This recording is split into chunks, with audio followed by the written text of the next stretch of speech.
January 2008. The Boeing 777 is the gold standard for commercial aviation. For more than 10 years, the plane has logged 2 million flights without a single major accident. Cleared to land. But less than 1,000 feet above London's Heathrow Airport, all that changed. Pete, I can't get power on the engines. What do you mean? It's not giving me power. This can't be happening. I thought if I don't do anything, then everybody will die. Mayday! Mayday! Speedbird! Speedbird!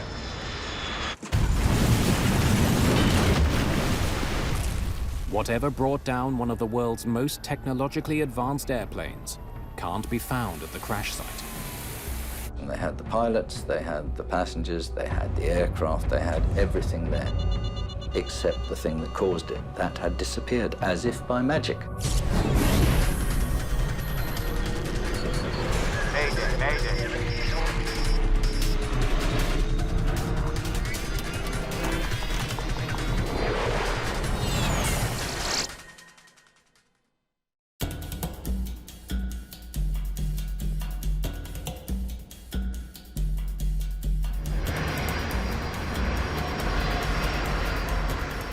British Airways Flight 38, a 10.5-hour journey from Beijing to London.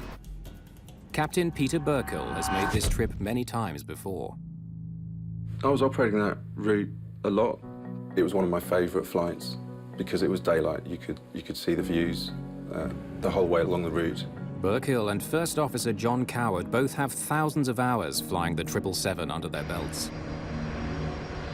It's a joy to fly. She handles really well. She's got modern equipment. The computers are easy to use. She's got the range, the ability to do short haul as efficiently as long haul.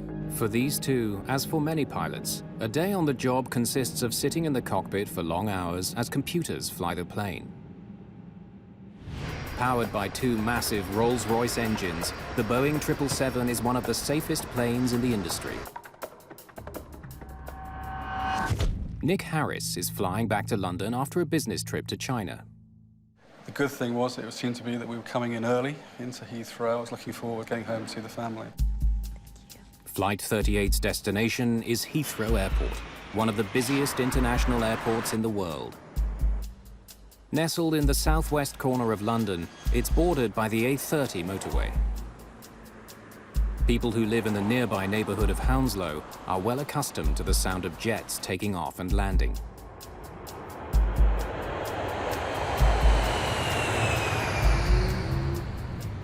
The area's tightly packed houses come into distant view for British Airways Flight 38.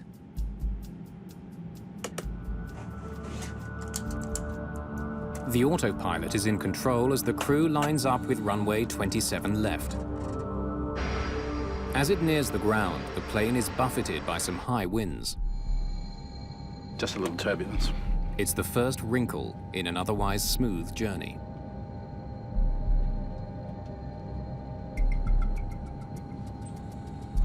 That's not me, that's the auto throttles doing their thing.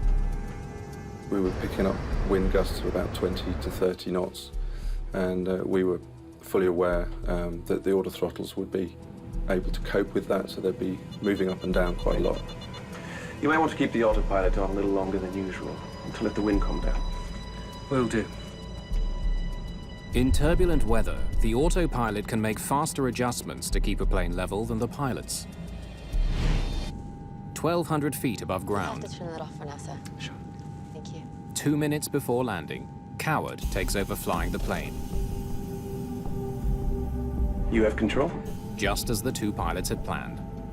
I have control.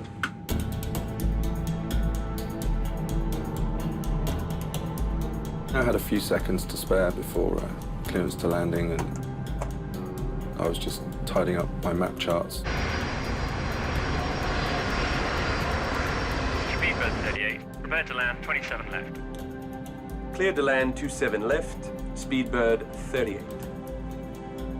I remember looking out to see if our gate was available. 500 feet. 500 feet. Stable? Well, sort of. Suddenly, there's a problem. Pete, I can't get power on the engines. It's not giving me power. What's going on? What do you mean? I was looking at the engine instruments and they didn't make sense to me because we were asking for full power, but the engine instruments were not giving us any power at all. What's going on? Flight 38 is crippled in the worst way imaginable. Well, it looks like we have double engine failure. With neither engine providing enough power, the jet won't make it to the airport. With 152 people on board, Flight 38 is falling toward London with only seconds until it hits the ground.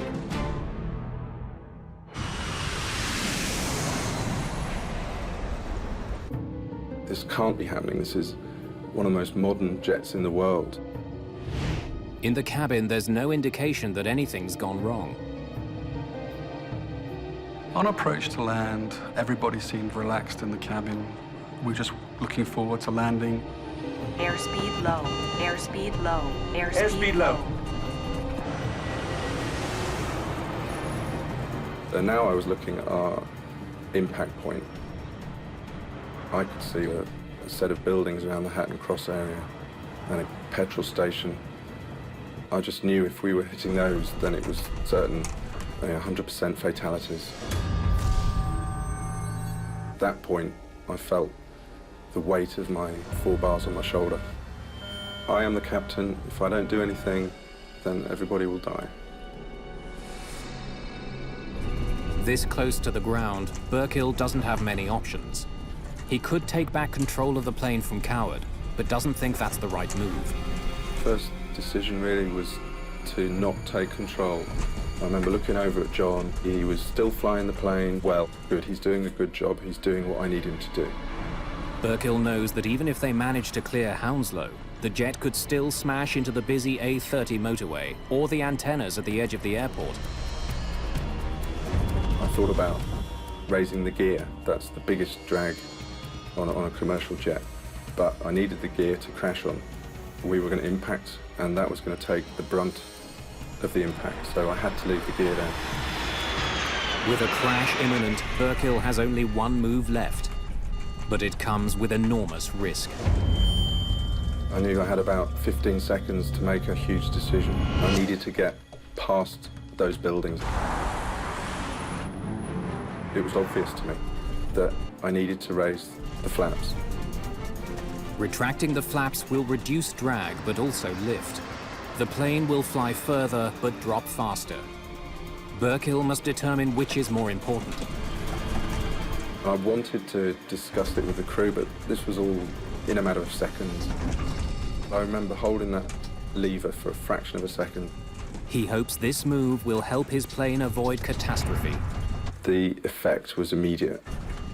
Now Burkhill makes the announcement every pilot dreads. Mayday! Mayday!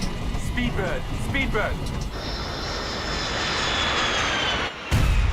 It was hard, very hard. I remember the couple of impacts and the noise. Good God! The landing was hard. Just a huge bang. The noise, bits falling off the ceiling. Then I also became a passenger because we were now in an uncontrolled aeroplane. We were sliding along the ground and I didn't know what we were going to hit next. And then I thought about my wife and kids and I said goodbye to them. The lights went out. I could hear the wreckage breaking up. And then we stopped. When we actually stopped, I was surprised that I was still there. And then I looked round the flight deck and I was more surprised to see that all 3 of us were unscarred. Everybody stay seated with your seatbelts fastened! And I quickly became the captain again. The crew switches off the fuel, APU fire switch. hydraulic and electrical systems. Control switches. Cut. Checklist complete. I then had to look after my survivors. I thought 20% were dead because this aircraft was broken up. This is an emergency. Evacuate! Evacuate! The air stewardess then took control completely. And as she opened the door, I smelt the fuel. We should hurry. And realized that we need to get off this aircraft. The big danger now is fire. Having survived the landing, passengers could be killed if flames sweep through the jet. Jump! Jump! I left all my luggage and just got myself down the slide. Jump! Let's get out of here. I went through the galley and checked the right-hand aisle, and I was surprised to see nobody there. Despite Burkhill's fears, there are no casualties.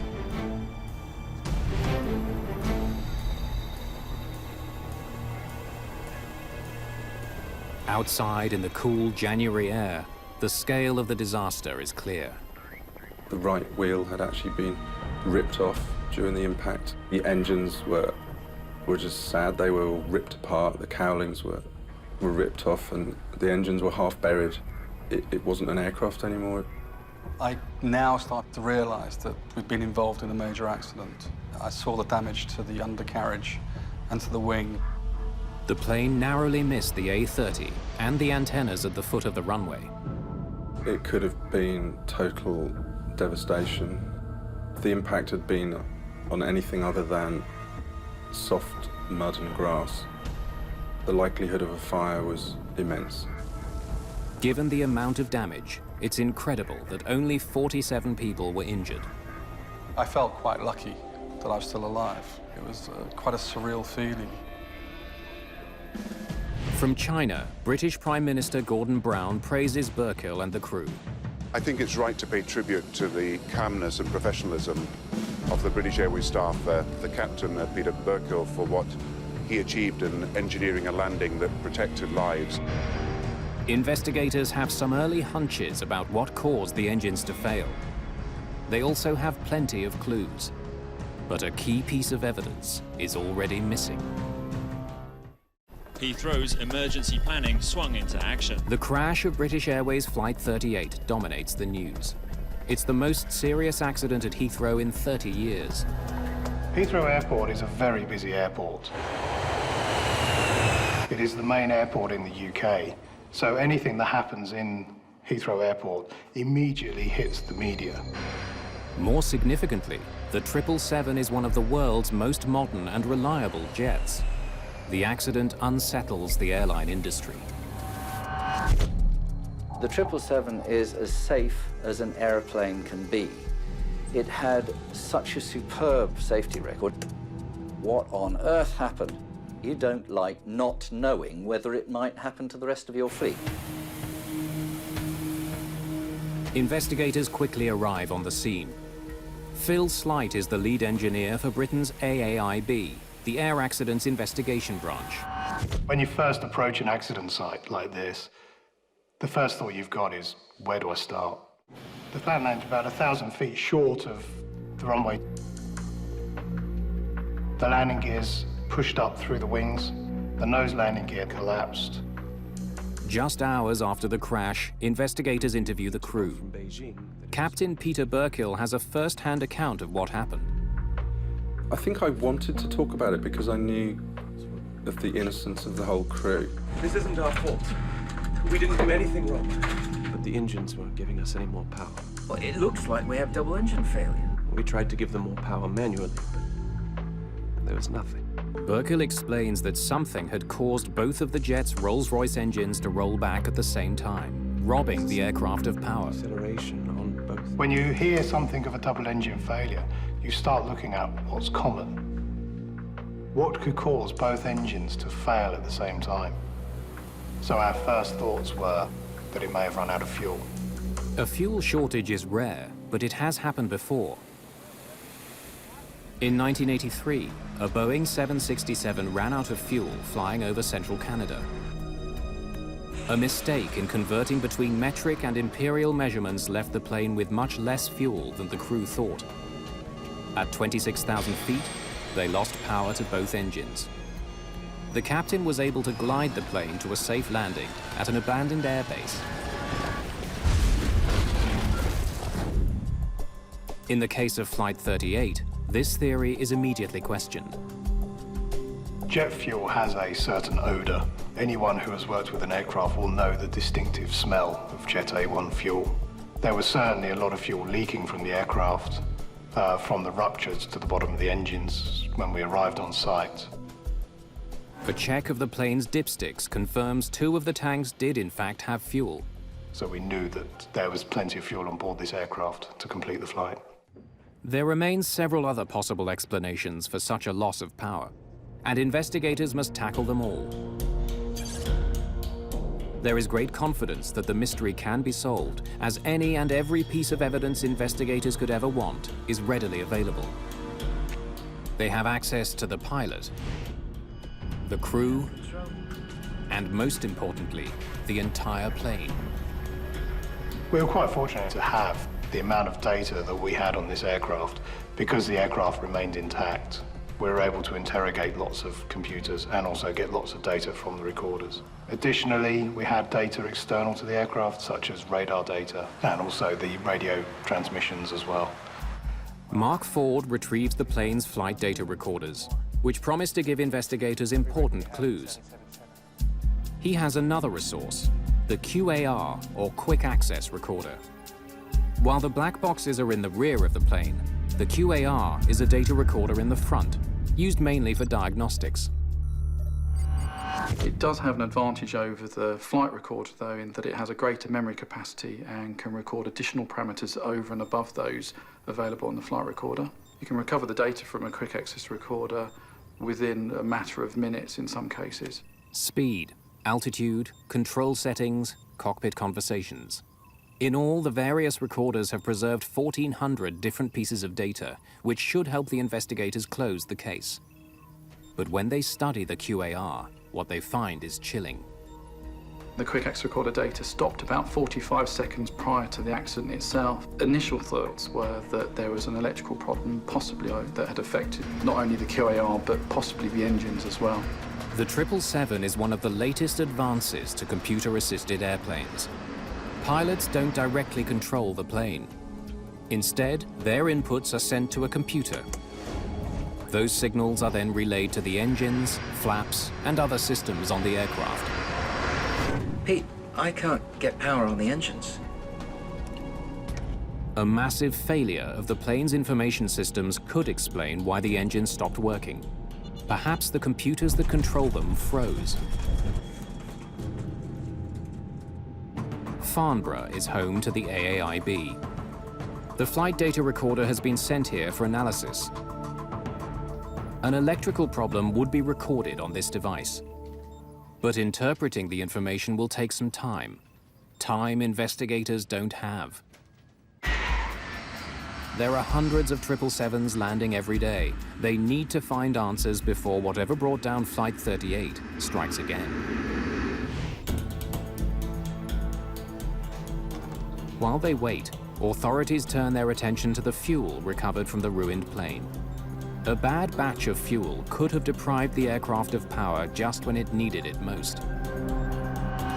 Well, fuel can be contaminated in many different ways. It can be particle contamination, it can be biological contamination, and they can get into filters to restrict the flow.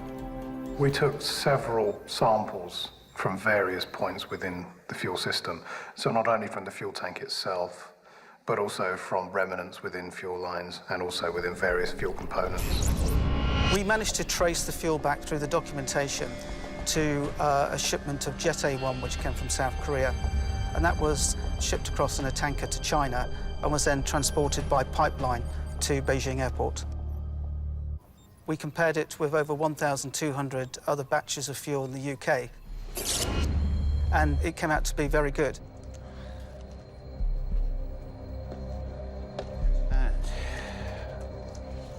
Investigators next consider the possibility of a blockage in the fuel tanks.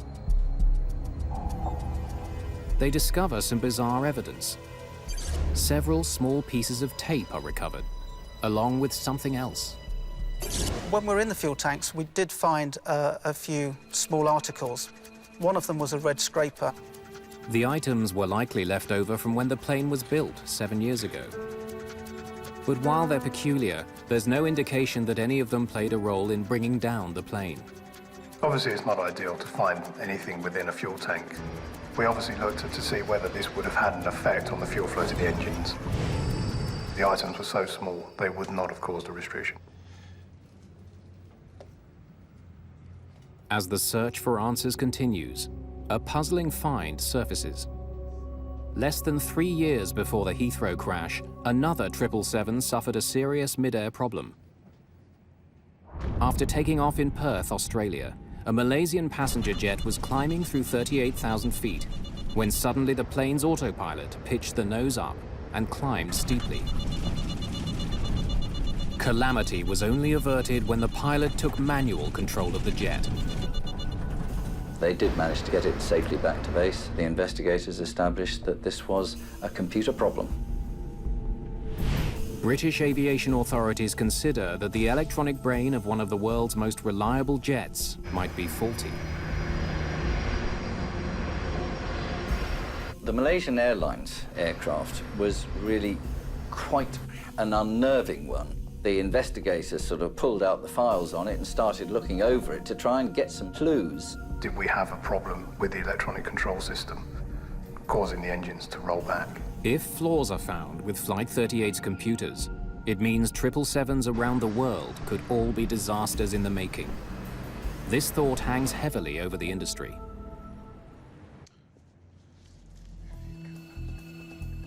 When the readout of the plane's flight data recorder is conducted in Farnborough, investigators learn that the crash could have been much worse. There was very little they could actually have done. It looks like we have double engine failure. There was only 30 seconds between when they were fully aware of what was going on. Airspeed low. And the accident was inevitable. Records show that soon after the engines failed, the plane started falling faster than 1,800 feet a minute, a very steep descent. But lack of power was only one factor working against the crew. They had extended their flaps on descent. It helps control the plane at lower speeds by increasing lift, but the extended flaps create drag, which slows the plane down. It takes more power to keep the plane flying with a wider wing. Airspeed low. I needed to raise the flaps. I knew that by raising it 1 notch to flap 25 would be the right thing to do. To reduce the drag, that's what I had to do.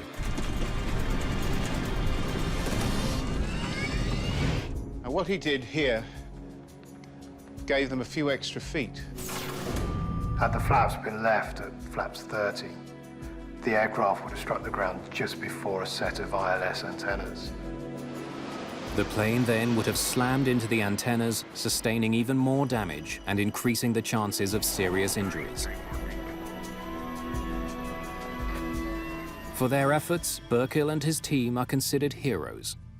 Flying is about teamwork, and we had an outstanding team. The evacuation. There is no doubt.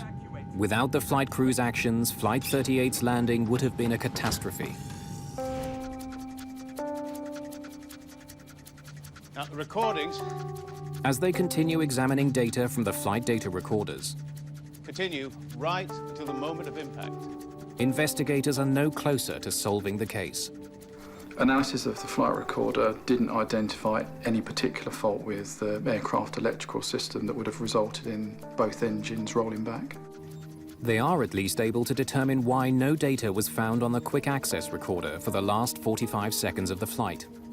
It's not an electrical fault as they first feared. The 45-second delay in the QAR recording was a result of the fact that the QAR doesn't record in real time. It buffers the data and then will record approximately 45 seconds later. With all the information from the plane's various data recorders now collected, investigators have a precise picture of what happened. The jet was on the proper course as it made its approach to land when things went horribly wrong. At 720 feet, the right engine rolled back. 7 seconds later, the left engine rolled back. The autothrottle attempted to command greater thrust. It's not me, that's the autothrottle. But the engines didn't respond. I can't get power on the engines. While electrical and computer problems are ruled out as causes of the crash, The flight data recorders do point investigators to the likely source of the problem. The two most significant parameters from the quick exit recorder were the fuel metering valves. Both those valves indicated that they had opened to their fully open position. The plane's computers were calling for as much fuel from the tanks as possible. The valves were fully open, but not nearly enough fuel was reaching the engines. A plane with plenty of fuel and a working computer system still crash-landed, and investigators can't determine why. They focus on the weather on the day of the accident. It was a very cold air mass over Siberia, so we were aware of the cold conditions, but the flight was expected to be smooth and also quick. The plane's path took them high over Russia. The outside temperature went as low as -74 degrees centigrade. It's a potentially dangerous temperature if not monitored closely. In cold air masses, you have to be very aware of the fuel temperatures. When fuel starts to freeze, it produces wax. As the fuel temperature drops, the wax becomes greater within the fuel itself until it comes to a point where it can no longer flow. We have a fuel temperature gauge on the flight deck, which is monitored at all times, and I personally look at that every time I do a fuel check, which minimum is once an hour. Basically, you don't want to get it below -34 degrees centigrade. While they were cold, the temperatures never dipped into the danger zone where the fuel could wax and clog the system. And the fuel temperature increased significantly as the jet approached London. We were coming through 20,000 feet, and I remember seeing -20 degrees centigrade, so it had already started to warm up. Another potential cause of the crash is ruled out. Investigators are now running out of possible explanations. And the expectation from the media, and also from aviation experts, was that we would have the answer within days. But there was no comment today about the ongoing investigation. It very quickly became apparent that that would not be the case. They had the pilots, they had the passengers, they had the aircraft, they had everything there, except the thing that caused it. That had disappeared, as if by magic. Despite mountains of data and physical evidence at their disposal, investigators are still unable to say what caused the crash of a British Airways 777 at Heathrow Airport.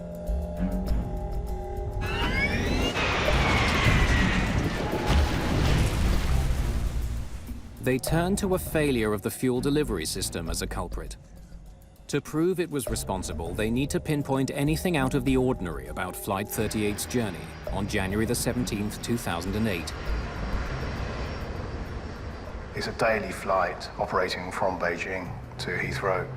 We wanted to work out what was unique about this flight. Why this flight in particular?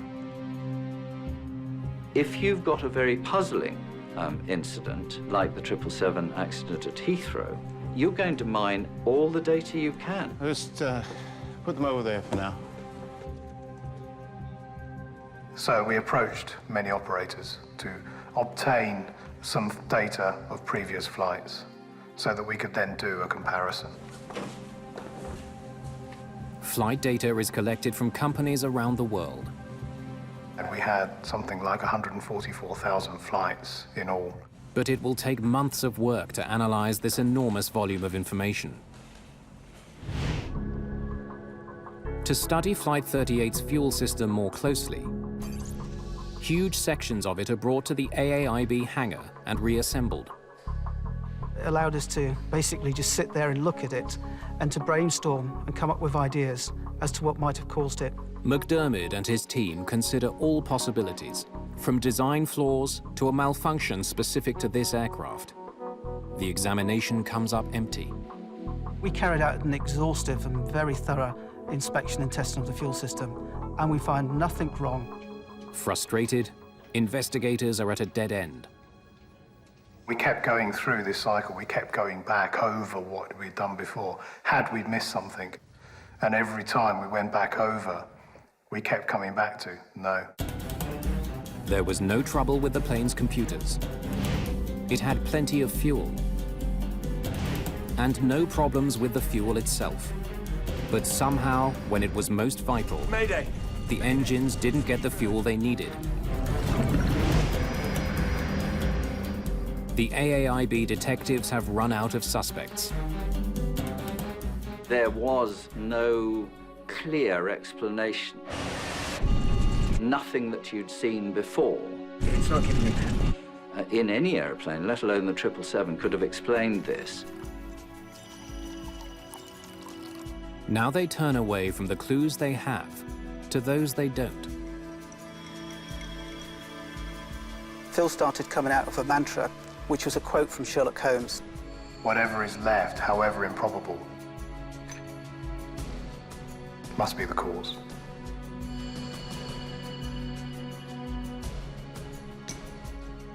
Has to be. In this case, we always kept coming back to what's there, what could have been there that's not there now. And we come back to ice. Suspicion that the cause of the accident was ice grew stronger and stronger. But investigators are faced with a nearly impossible task. How can they prove that ice had brought down the plane when the evidence they need would have melted by the time they arrived? 3 months after the crash, Brian McDermott flies to Seattle to work with engineers at Boeing, the company that built the 777. If ice brought down Flight 38, they need to prove how and why. We took the pipes from the right side of the fuel system, and those pipes and those couplings were used on the test rig at Boeing. Ice in the fuel lines has long been a concern for jets of all kinds. But decades ago, engineers found an ingenious way to deal with the ice forming in the fuel of passenger jets. The heart of the system is the fuel oil heat exchanger, or FOHE. Cold fuel runs through thin tubes, which are surrounded by the hot oil used to lubricate the engines. The purpose of a fuel heater is to heat the fuel up to prevent icing of the delicate fuel control system. The FOHE is designed to prevent exactly the problem investigators suspect crippled Flight 38. But it's also a potential bottleneck in the system. During the fuel testing, we were looking to establish where we could get a restriction that would restrict the fuel flow to 6,000 pounds per hour. And the only place that we could get such a restriction occurring was on the face of the fuel oil heat exchanger. Investigators have to prove 3 things. First, that substantial amounts of ice can accumulate inside the fuel pipes. Second, that the ice can suddenly be released. And finally, prove that it can block a device specifically designed to melt it. We use different methods of controlling the environment around the pipes that range from dry ice to cold fuel and to hot air to simulate the environment around the pipes that the aircraft experienced during the flight. After each fuel cooling test, investigators look inside the pipes for ice. But they can never get much ice to form, let alone block the fuel lines. And the fuel temperature was minus 30 degrees centigrade. Very little ice would stick to the inside of the fuel pipes. Investigators know the temperature on the accident flight didn't get much colder.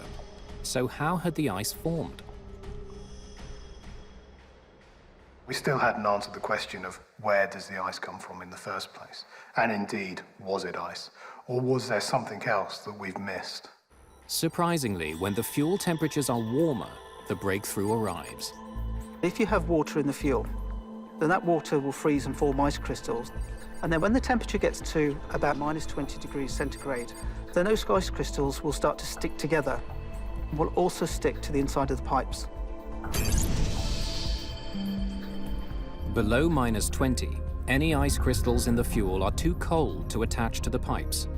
But in the sticky range, between minus 20 and minus 8 centigrade, slushy ice forms and sticks to the sides of the fuel pipes. So when we demonstrated that ice could actually build up and grow onto the walls of the fuel pipes, there was a certain amount of surprise as to how much could actually grow. Now we're getting somewhere. Well, the question for us at this stage was, how could that ice come off the pipes? Investigators think they have the smoking gun. But they still can't prove how a small bit of ice could bring down a $200 million plane. They continue analyzing thousands of comparative flights to see what made Flight 38 unique. But after 7 months, they still can't crack the case. From 35,000 Rolls-Royce powered flights, it was less than 1% that had the same features as the accident flight. Then, on November the 26th, 2008, more than 10 months after the crash, the importance of finding an answer is underscored when the elusive culprit strikes again. Another 777 runs into trouble 39,000 feet above the United States, when one of its engines simply stops working. Fortunately, in that case, the engine recovered and the aircraft landed safely at Atlanta. Even though it didn't result in an accident, it reinforces concerns that there's a potentially dangerous flaw on every 777 around the world. The incident captures the attention of the British Airways crash investigators. The Delta Shanghai flight really was investigated with huge interest. The engines were Rolls-Royce engines of the same type. So they immediately went looking for evidence of the same problem. And in fact, they do find important similarities between the Delta airliner and British Airways Flight 38. The aircraft had operated a long sector from Shanghai in China to Atlanta. The fuel temperatures were within the sticky range that we had defined during the research. We were able to see that the reaction of the engine was very similar to that of the 777 at Heathrow. Later examination of the Delta flight shows no evidence of any electronic, mechanical, or fuel system problems, strongly suggesting that the culprit was indeed ice. When we heard about the Delta flight, we were more convinced than ever that we were on the right track. McDermott and the investigators at Boeing in Seattle continue their testing. It's been a year since the accident, and the problem hasn't been found or fixed. They've run hundreds of simulations and spent millions of dollars. They still can't get the ice in the fuel lines to clog the fuel oil heat exchanger and cause the kind of blockage that brought down Flight 38.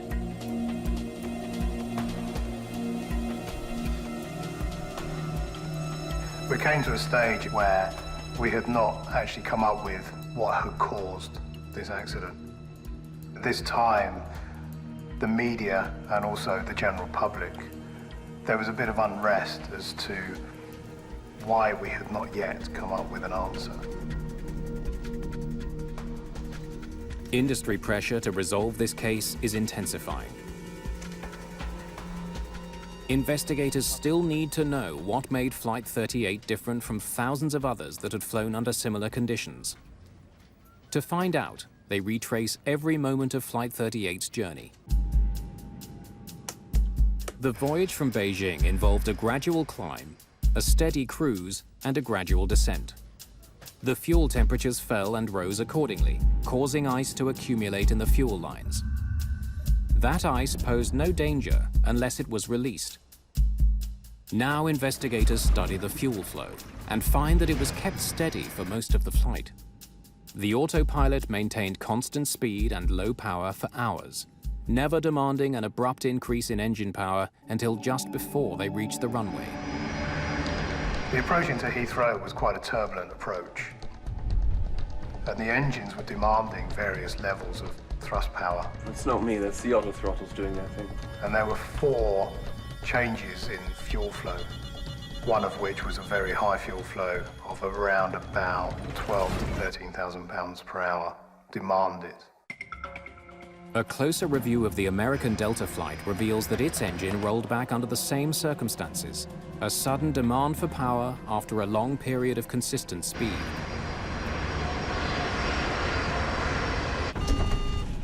Investigators are now set to duplicate these precise conditions.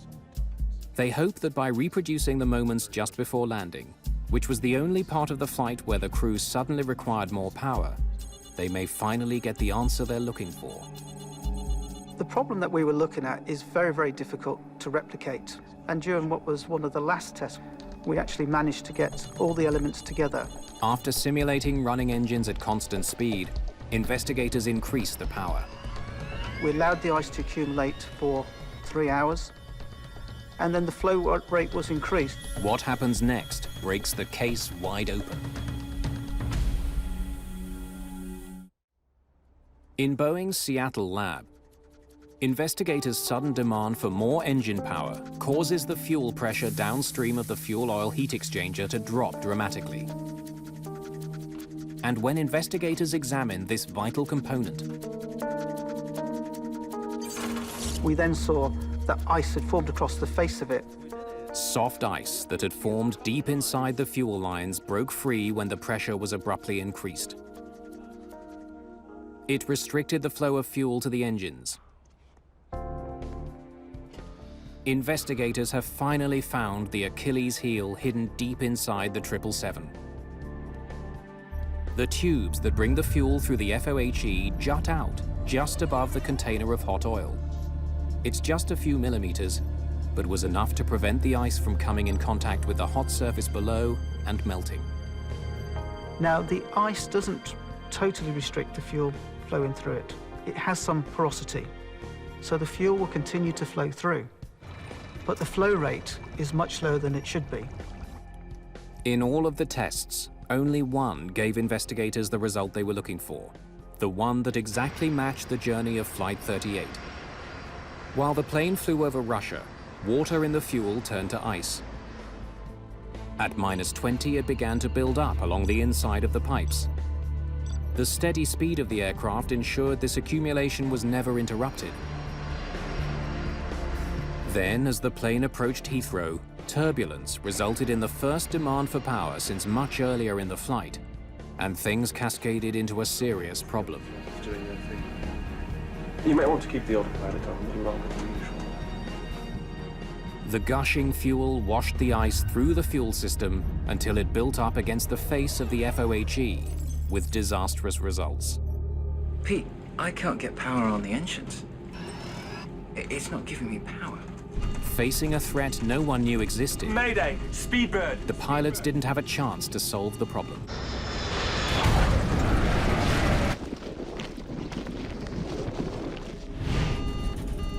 But why had the American Delta crew been able to clear the blockage, while the British Airways flight ended in near catastrophe?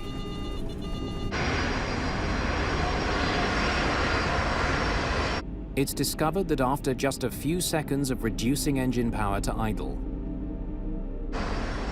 the blockage in the FOHE clears.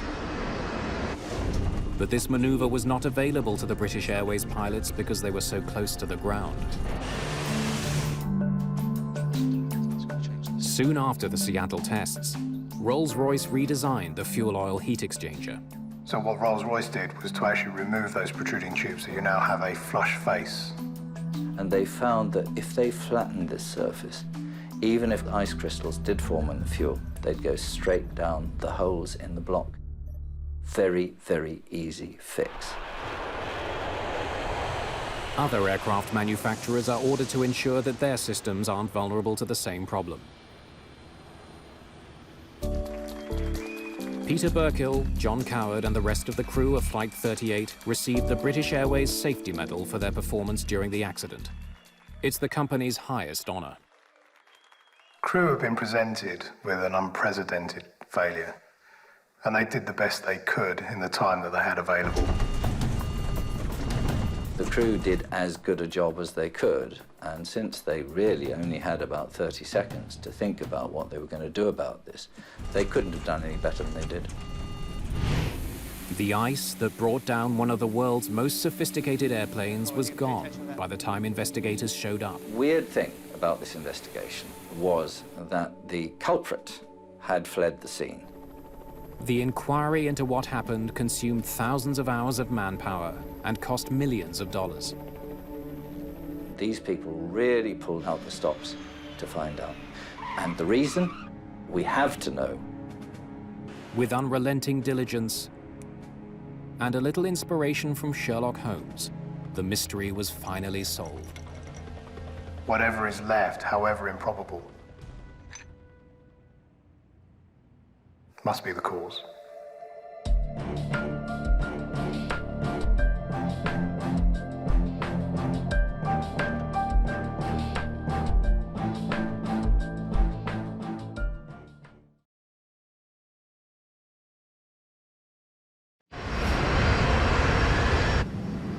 takeoff checklist complete.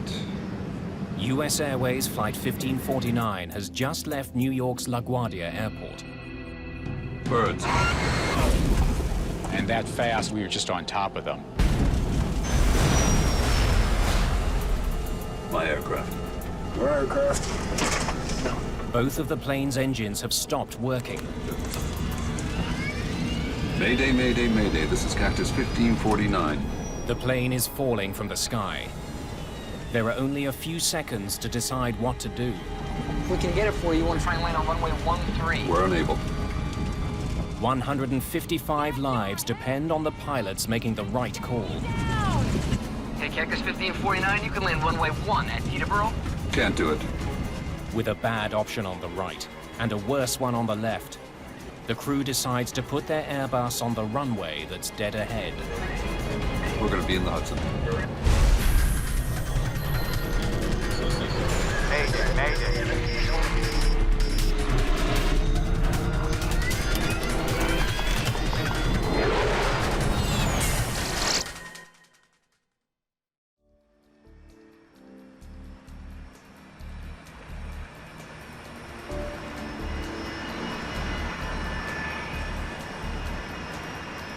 New York's LaGuardia Airport, mid-afternoon. Please take a moment to listen to this important... US Airways Flight 1549 is a short hop from New York City to Charlotte, North Carolina. At least it will be a little warmer in Charlotte. Your seat serves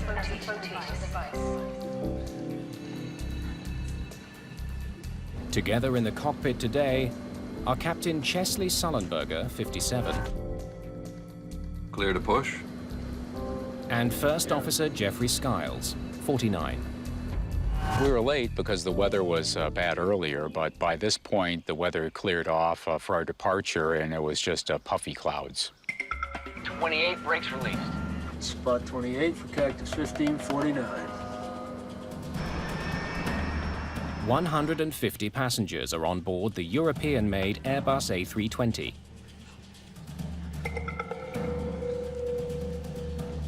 Businessman Clay Presley is on his way home to Charlotte. I arrived at the airport at LaGuardia. It was very cold. It had been snowing a little bit that day, and we had a storm coming in, so we wanted to make sure we made that flight and weren't hung up or delayed on some later flights. The crew flew in an hour earlier from Charlotte, with Sullenberger at the controls. Your brakes, your aircraft. First Officer Skiles will be flying the plane back to Charlotte. My aircraft. It's a common sharing of piloting duties. Cactus 1549, runway 4, clear for takeoff. Cactus 1549, clear for takeoff. This trip marks the final leg of a 4-day sequence of flights for both men. We made our standard call-outs. It was just a normal takeoff, normal procedures on the climb out. There was absolutely nothing at all to indicate that this would be any different than any other takeoff in my entire career. But by the end of the day, they'll be the most famous crew on the planet. Gear up, please.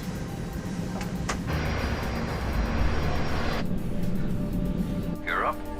Patrick Harton is one of the controllers handling traffic out of LaGuardia today. He has one of the most stressful jobs in the world. When I sit down in front of a radar, I'm responsible for every person on every airplane under my control. And I take that responsibility very seriously. Cactus 1549, New York departure, radar contact. Climb and maintain 15,000. The flight will climb northeast out of LaGuardia, and then begin a slow turn south towards Charlotte. I think I had about 3 or 4 airplanes on my frequency at that time. And it was just a normal departure. You know, it was just another flight that I've handled a million times. Riding the thrust of 2 General Electric engines, the aircraft powers into the sky. Cactus 1549, 700, climbing 5,000. What a view of the Hudson today. Yeah. After takeoff checklist complete. Flight 1549 is traveling at almost 400 kilometers an hour. It's been in the air for just a minute and a half. I caught something out of the corner of my eye, and slightly to our right, but still ahead of us, was a line of birds. And they were very, very close, too close for us to maneuver around. And that fast, we were just on top of them. You can just feel the power of the plane going forward. And then all of a sudden, there was this gigantic boom. It seemed like it stopped in midair, like you hit a brick wall. And then all of a sudden, somebody said, the left engine's on fire. Uh-oh. Before we could even assess the situation. We got one roll, both of them rolling back. Both engines rolled back to idle. Ignition start. Just 13 seconds after their problems began, Sullenberger takes control of the struggling plane. My aircraft. Your aircraft. Get the QRH. Loss of thrust in both engines. The QRH, or Quick Reference Handbook, is a step-by-step guide to dealing with emergencies. Mayday, mayday, mayday. This is Cactus 1549. Hit birds. We've lost thrust in both engines. We're turning back towards LaGuardia.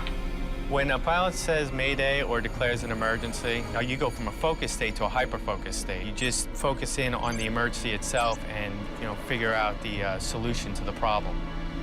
Okay, you need to return to LaGuardia. Turn left, heading 220. 220. All of a sudden, there was a smell that came through the cabin. Something's burning.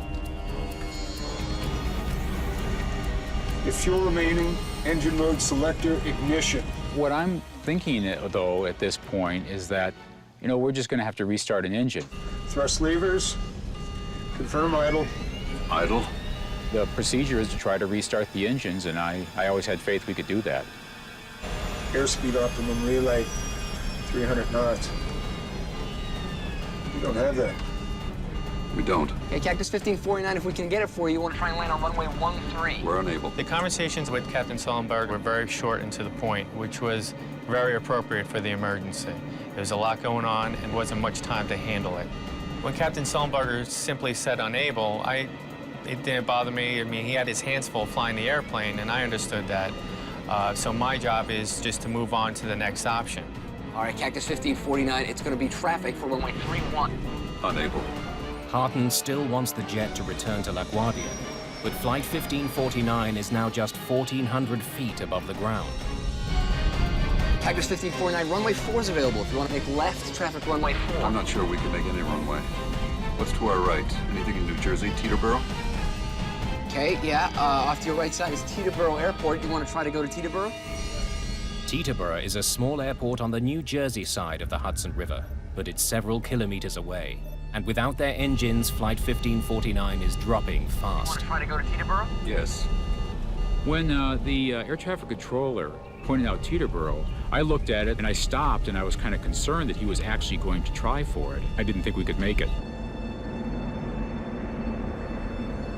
So you're sitting there very quietly. People are anxiously waiting for information, and they wanted reassurance that things were going to be okay. You could hear the microphone come on. This is the captain. We're hoping he was going to say, I've got this under control, we're going to be okay, we're going to make it, we're going to turn around and go back and land. That's what you were hoping to hear. Brace for impact. What does he mean, brace for impact? And then all of a sudden it registered. I think he's saying we're going to crash. Get your heads down! I had no idea about how to brace for impact. Everybody's looking around, brace for impact. What do you mean, brace for impact? And how do you brace? Go ahead. Try number 1. I put it back on. Okay, put it back on. Put it back on. While the crew struggles to fly their stricken plane, Patrick Harton is still trying to find them an airport. I actually worked Teterboro Airport for about 3 years, so I was very familiar with the airport. Okay, Cactus 1549, you can land runway 1 at Teterboro. Can't do it. Okay, which runway would you like at Teterboro? We're going to be in the Hudson. I'm sorry, say again, Cactus?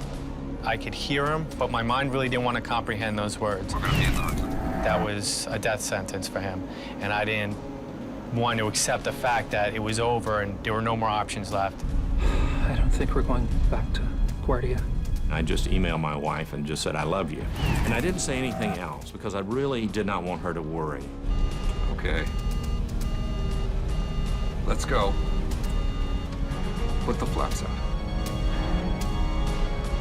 And I thought to myself, great, the Hudson River was our best opportunity. It was really the only thing in sight where we could land this airplane. Passengers throughout the plane watch the Hudson rise to meet them and begin making preparations of their own. So I started thinking about, if we're going to crash, I know I need to figure out where the exit rows are. If the water comes in, you need to be able to hold your breath long enough to get to those 4 or 5 rows and get the doors open if you can. Got flaps out, 250 feet in the air. We're not going to be able to get an engine started, so I started calling out airspeeds and altitudes. 170 knots. To give him a situational awareness of what was going on. Got flaps 2. A little more. No, let's stay at 2.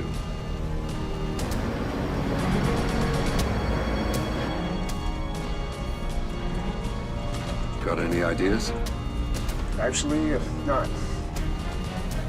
We were so focused on what we were doing, and I always thought it would work out. Below 300 feet, Patrick Harton's radar can't see the plane. Flight 1549 disappears. When the aircraft disappeared off my radar, I just assumed that there weren't going to be any survivors. In the cabin, the passengers prepare for the inevitable. All the passengers really started kind of pulling together, and somebody yelled out as we were going down. Be ready at the doors. The folks at the door says, "We're ready." I was just scared to death. We're going to brace.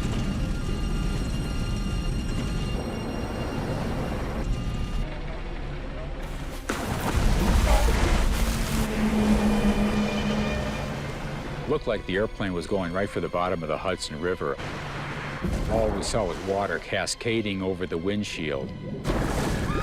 It was like a tornado. Pieces of the plane were being torn apart. Some people were thrown around pretty good. Then the airplane popped up, and it was just sort of gently rocking in the waves.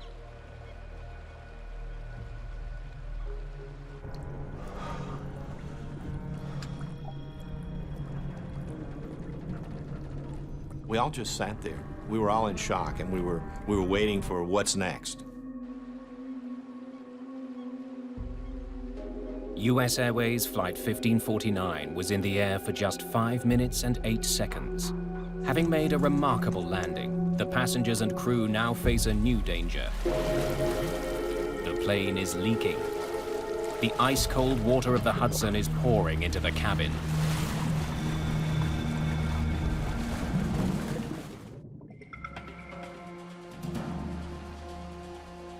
The crew of Flight 1549 has just performed an extremely difficult aviation feat, but they still have more work to do.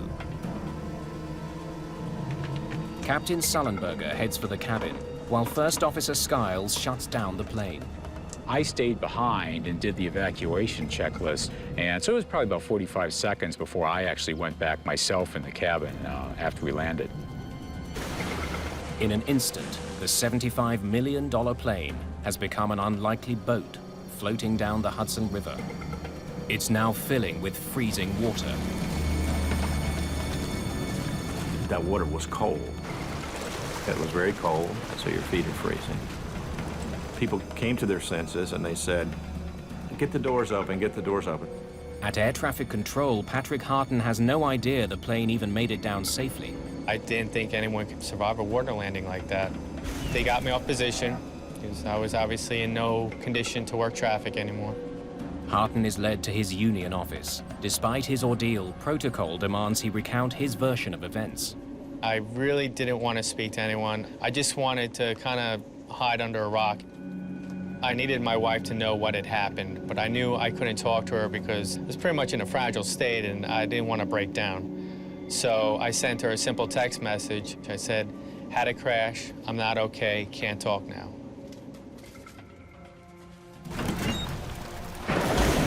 Passengers nearest the exits open the doors quickly, while Sullenberger and the cabin crew begin managing the evacuation. I just jumped up very quickly and started making my way to the emergency door. And so I worked my way out onto the wing, just a few steps to start with. I started noticing that people around me had their flotation devices. They'd pulled up their seat bottoms, or they had a life jacket that they'd taken. I had nothing with me. Skiles heads back to help the crew in the cabin get passengers out of the sinking plane. He knows there's not much time, and one of the flight attendants has been injured. I went back to about mid-cabin, and Sully and I and two young men were getting seat cushions and life vests, which are underneath the seats, and we're passing them out.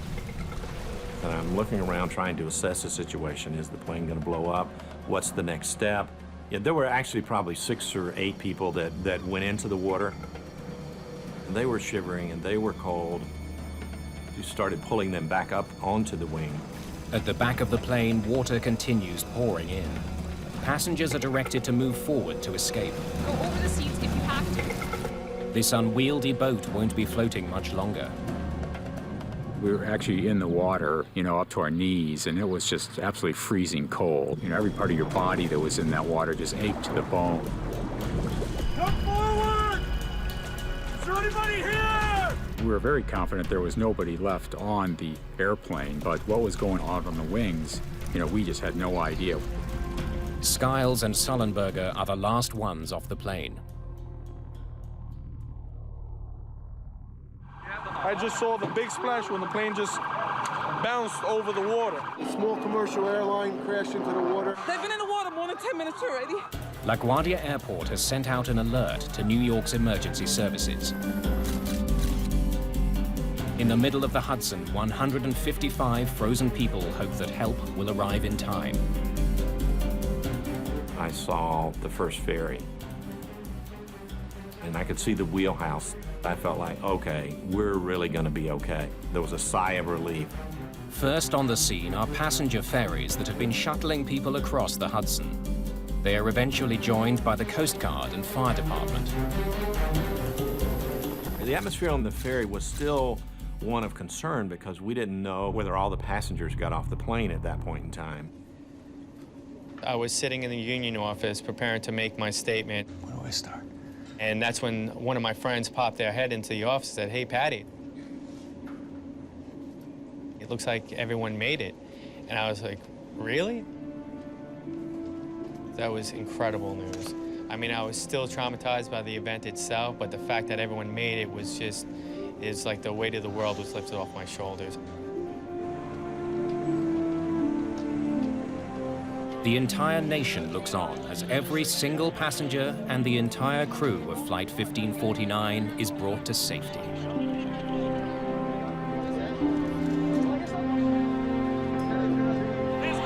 Are you okay? Like so many others around the world, investigators from the National Transportation Safety Board are riveted to the pictures. Hey, you gotta see this. We learned a little bit about the accident, of course, before we launched. The TV channels were showing the aircraft in the river and everything.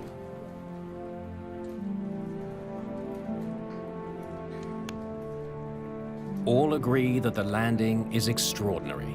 I think it's a miracle, and very blessed to have walked away. I reached over to Captain Sully and just said, "I just want you to know you saved my life and everyone's lives here." In my mind, we were dead, and every one of us came out of that alive. It's a miracle. By evening, the plane is almost completely underwater. The current is pushing it towards the edge of the river. The aircraft was tied up against the pier, and we went down to look at it to see what we were up against, of course. But we can't do much at night. NTSB investigator Harold Reichel arrives on the scene. The water was dark, of course. We just saw the tail and most of the fuselage, and one of the wings was underneath the water. We knew it was going to be quite difficult to get it, A, out of the water, and then B, to a place where we could examine the components of the airplane in a more controlled manner. For investigators, it's an unusual situation. Normally, their main task is to uncover the cause of a crash. With Flight 1549, the cause seems obvious. Birds. The original Mayday call was clear. Mayday, Mayday, Mayday. This is Cactus 1549. Hit birds. We've lost thrust in both engines. We're turning back towards LaGuardia. Okay, you need to come back. The crew reported that they hit several birds shortly after takeoff. I think everybody realized that a bird strike had occurred. What people didn't know was what kind of birds brought the aircraft down, whether it might have been a combination of a bird strike plus something else, whether the crew acted and flew the aircraft as they should have. My aircraft. Your aircraft. Get the QRH. U.S. Airways pilot made an incredibly skillful emergency landing in the Hudson River. Investigators want to interview both pilots, but their sudden fame makes them hard to get to. It became a little bit more difficult than usual to A, locate the flight crew, and then B, to talk to them. They were instant heroes.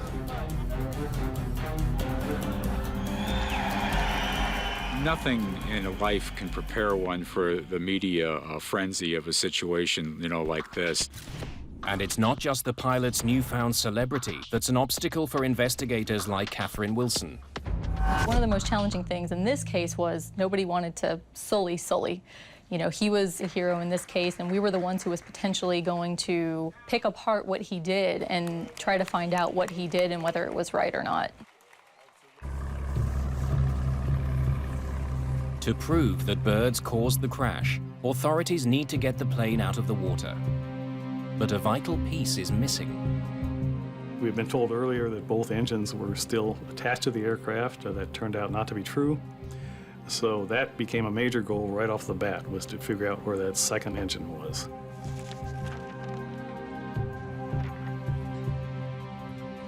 We didn't know exactly where it was. Let's focus on this area. But we had films of the aircraft actually touching down, and we could cross-reference different things. We used some side-scanning sonar that gave us a very clear picture of the bottom.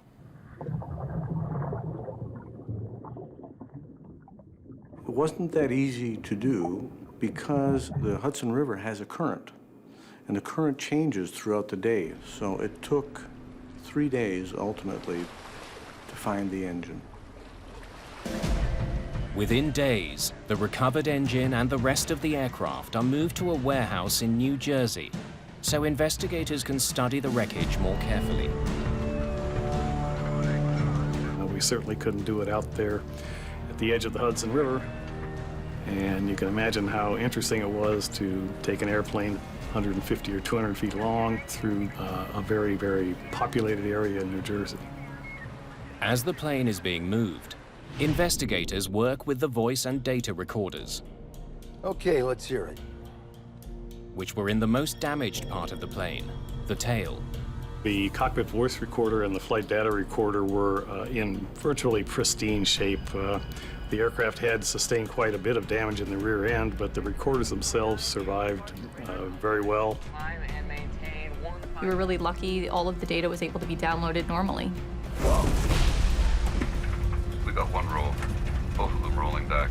Listening to the CVR provides vital insight into how the crew responded to the emergency. In this case, both Captain Sullenberger and First Officer Skiles acted extremely professionally. Ignition started.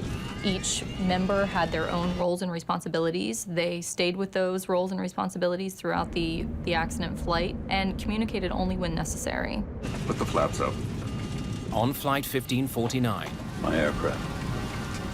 it took just seconds for the crew to each assume their individual responsibilities. Part of the reason they handled the emergency so well was that Jeffrey Skiles had only just finished his Airbus training. This was my first trip out as a regular line pilot in the Airbus A320. It literally was right out of training. And the benefit of that was that he knew exactly the checklist to turn to, and that's exactly what he did. Fuel remaining, engine mode selector, ignition. Crews are highly trained in emergency procedures, and the main thing is to follow procedures in this instance, and that's exactly what First Officer Skiles did by grabbing the quick reference handbook and turning to the appropriate checklist. But as investigators examine the checklist for restarting this plane's engines, they make a troubling discovery. It was assembled for an event that occurred 20,000 feet in the air, where a crew would have plenty of time to slowly and carefully go through a 3-page checklist, the end of which was, how do we ditch the airplane? So it was a 3-page checklist, and really, I only got to about the page and a half through this checklist in the time that we had. Airspeed optimum relay. The crew spent a lot of time trying to restart the engines when they could have been focusing on preparing the airplane for the ditching. 300 knots. You don't have that. We don't. Overly complicated checklists have played a role in deadly plane crashes in the past. In 1998, a fire broke out on board a Swissair passenger jet.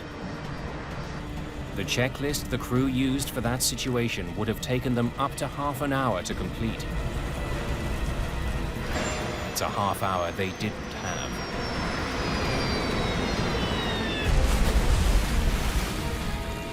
But on Flight 1549, the checklist was far from the greatest challenge facing Sullenberger and Skiles. I'm not sure we can make any runway.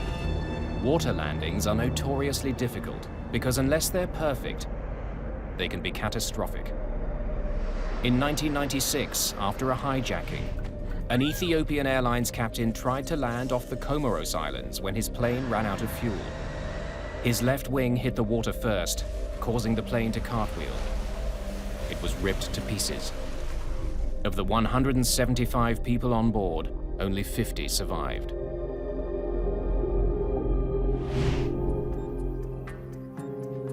Investigators soon learn that none of the major airlines use simulators to teach pilots how to land on water. Training for ditching in a simulator is very difficult. We don't have the models to accurately simulate what an airplane would do when it touches down on water. Given the rarity of this type of event, it would be very difficult to justify training pilots for this type of event. But even without ever going through a simulation, Captain Sullenberger got almost everything right. He kept the nose up and wings level. He let the tail hit the water first, slowing the jet down enough so that it survived the impact. Nice flying. NTSB investigators turned to their own simulation to answer a vital question. This is the captain. Did Sullenberger have to land in the Hudson? Brace for impact. Or could he have made it to a runway? Mayday, Mayday, Mayday. This is Cactus 1549. Hit birds. Investigators studied Chesley Sullenberger and Jeffrey Skiles' actions in the moments after their plane collided with birds. Ignition. We wanted to know, did the pilots do the right thing? So what we did in the simulator was we tested exactly that. Was there enough energy to make it back to LaGuardia? And what we found was that about 50% of the time we were able to make it back to the airport. But when a 35-second delay is imposed after the bird strike to account for the crew's attempt to restart the engines, all of the simulator pilots crash before reaching the runway. When we took into consideration the decision-making process that Captain Sullenberger went through, we realized that it was not possible to make it back to the airport. Cactus 1549, runway 4 is available. There's no doubt. We're going to be in the Hudson. Putting the plane in the Hudson was the right call. Sullenberger didn't have enough altitude to glide to either LaGuardia or Teterboro airports. Got one roll. Both of them rolling back. The investigators also discover that Sullenberger made a decision that wasn't at the top of the checklist, one that was critical to the survival of everyone on board. I'm starting the APU. On commercial jetliners, the engines provide power to electrical systems. If the engines stop working, the crew eventually loses those systems. The APU is an emergency generator that keeps some things running. The APU allowed him to still see his screens, the instruments still work. It also allowed the A320 itself to assist with the heroic landing. The APU provided power to the plane's electronic brain, stopping the pilots from making any potentially dangerous moves. It kept them inside a so-called flight envelope. By starting the APU early in the sequence, the flight crew was able to maintain the flight envelope protections, which prevented the airplane from stalling when the airspeed got too slow. He's right on the edge of stall speed. The flight data shows that Sullenberger was going slower than the ideal speed. The airspeed during the accident sequence got about 20 knots slower than it should have been for this flight.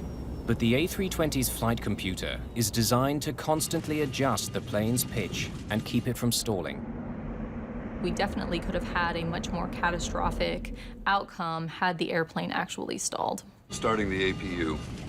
Sullenberger's quick thinking made sure the plane's complex computer system kept working. It gave him an automated safety net, so he'd have the best chance to do the nearly impossible. We're going to be in the Hudson. It was a combination of a good crew and a good airplane. Let's go. Put the flaps out. The captain had the presence of mind, for instance, just before they were about to land, a couple of 100 feet in the air, to turn to the first officer and ask, Got any ideas? Actually, not. They were both coordinating right up to the end, and that's what we like to see. Skill, training, and the aircraft's very design combined to save the lives of 155 people. But investigators still want to know how birds crippled two highly advanced jet engines, and if they can stop it from happening again. 8 days after the crash, investigators are finally able to examine the engines in detail. Richard Dolbear has spent much of his career studying collisions between birds and airplanes. When aircraft strikes a bird, generally there's not much left of the bird, particularly if that bird goes through the engine.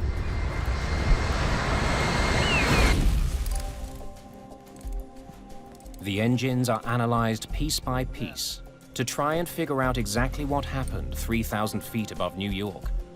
Let's look inside. We expose the engine surfaces to a black light.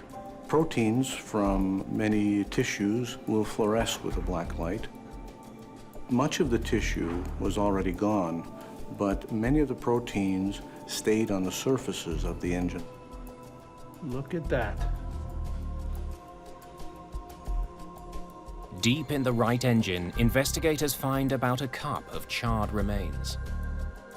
Most of the remains found were just muscle tissue, bone fragments, and minuscule feather remains. I was able to find about 29 samples in one engine and 14 in the other. But the engines aren't the only part of the plane that's been damaged. Birds. Whoa! The aircraft hit many birds. So we found evidence on the wings and on the flaps and on the fuselage, but the plane can still fly when that occurs. The threat posed by bird strikes is well known. Bird strikes are a much bigger problem than the general public realizes. In the last 20 years, there have been approximately 210 aircraft that have been destroyed because of collisions with birds. This Boeing 757 ingested a crow while taking off from Manchester, England, later landing safely. In 2008 alone, there were 4 dramatic accidents. A Boeing 747 sucked a kestrel into one of its engines. The crew aborted takeoff and survived. The plane was ruined. This jet ingested pelicans into both engines, and one ended up in the cockpit. Repairs cost $2 million. The engine of an MD-10 was severely damaged by a gadwall. The repair cost was $900,000. And 5 people were killed when this Cessna smashed into at least one pelican. More than 200 people have died in bird strike accidents since 1988. The problem could get worse because there are more birds out there. By restricting the use of pesticides that were hazardous to birds, such as DDT, we've seen a tremendous rebound in the populations of bird species.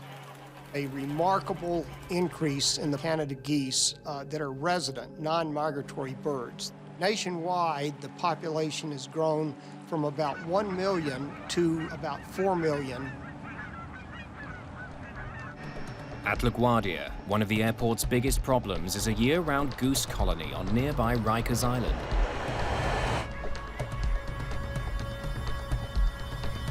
From the year 2002 to 2004, there were 8 Canada goose strikes at LaGuardia Airport involved birds either on the airport or right off of the airport. One of those strikes almost caused a plane to crash, and it was a very close call. For the past several years, airport officials have rounded up hundreds of geese from Rikers Island and euthanized them. It's controversial, but should be effective. So, where did these birds come from? If the geese that hit US Airways Flight 1549 were local, they can be controlled. Investigators need to know more about them. The remains that we did find were so small that we couldn't really tell what type of birds. We enlisted the help of the Smithsonian Institution.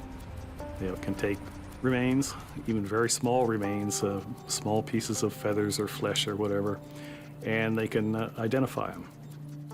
The hope is that DNA analysis of the remains will not only confirm the bird's species, but also offer clues as to where they came from.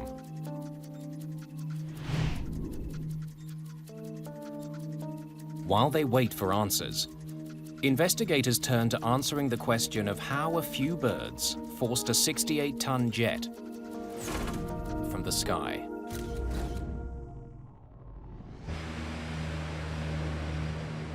Before they can be used in a passenger jet, engines undergo rigorous testing to prove they can perform under extreme conditions. The tests include ingesting frozen bird carcasses. The CFM turbofan engines that power the A320 passed those tests and was certified in 1996.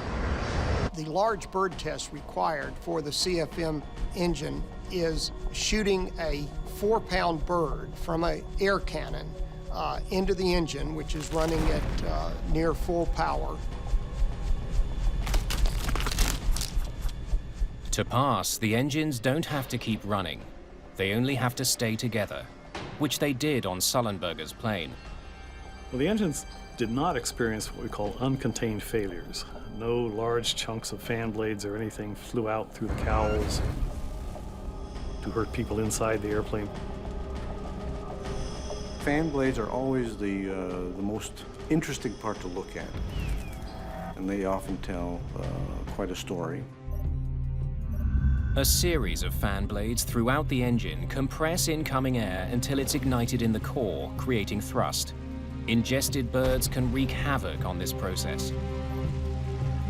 When a fan blade of an engine fails, it causes a lot of continuing damage. In this particular case, all the fan blades were there. They suffered severe damage, but none were broken. An analysis of the engines shows that while the primary fan blades survived the impact, the delicate machinery inside the cores of both engines did not. Uh-oh. We got one roll, both of them rolling back. Once we went into the engine itself, into the core, we determined that there was significant damage. When a bird gets ingested into the core, it is such a large mass compared to these blades that it does a lot of damage to them. The birds ingested into Flight 1549. Mayday, Mayday, Mayday. This is Cactus 1549. Ripped apart the engine's compressors. Metal shards from these broken compressors were sucked deep into the cores of both engines, shutting them down. We've hit birds, we've lost thrust in both engines.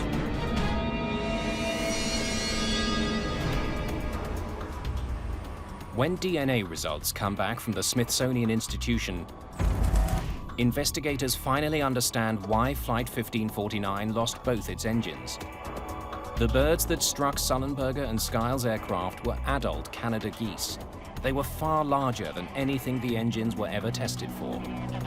Because of that analysis, we know that these birds ingested each probably weighed about 10 pounds. The tests also confirmed that as many as 4 large birds had hit Flight 1549's engines. It was simply too much for them to handle. Rarely do birds get ingested into the core of the engine.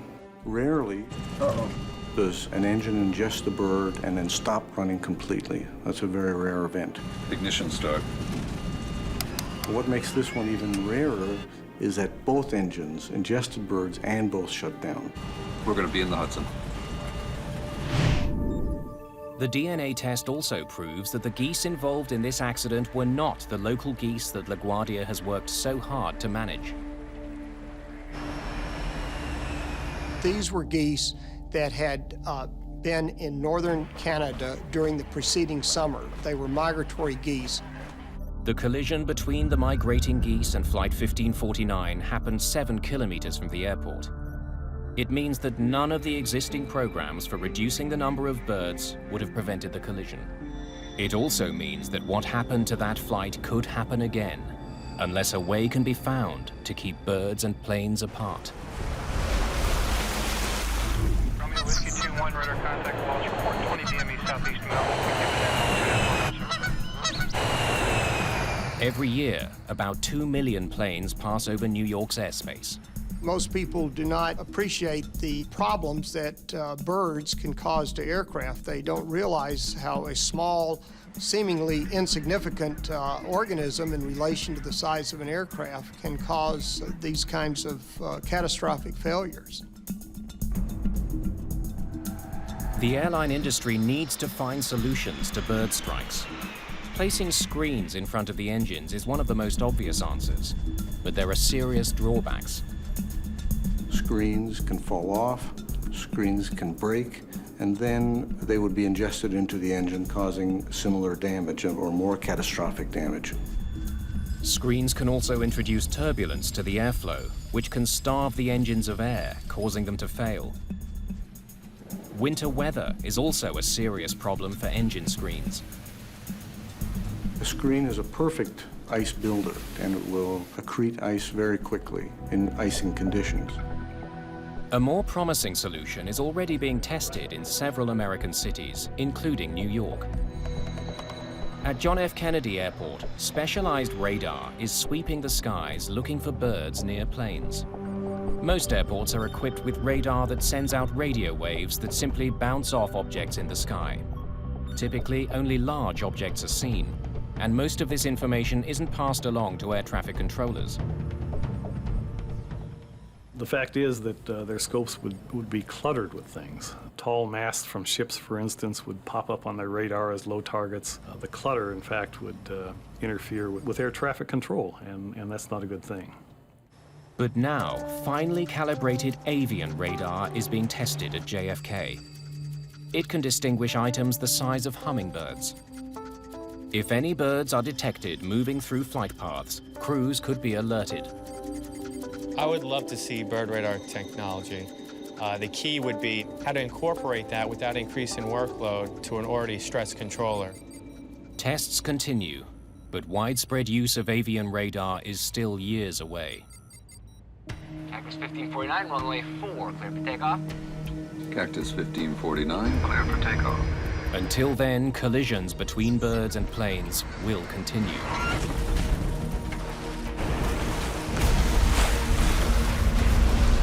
What the safe outcome of Flight 1549 proved is that right now, the best defense against this threat is a good team in the cockpit.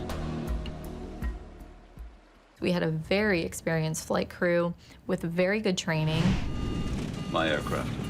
Your aircraft. Get the QRH. All your training that you've done, all the years that you've been flying the airplanes, it all just comes back to you when you need it. My aircraft.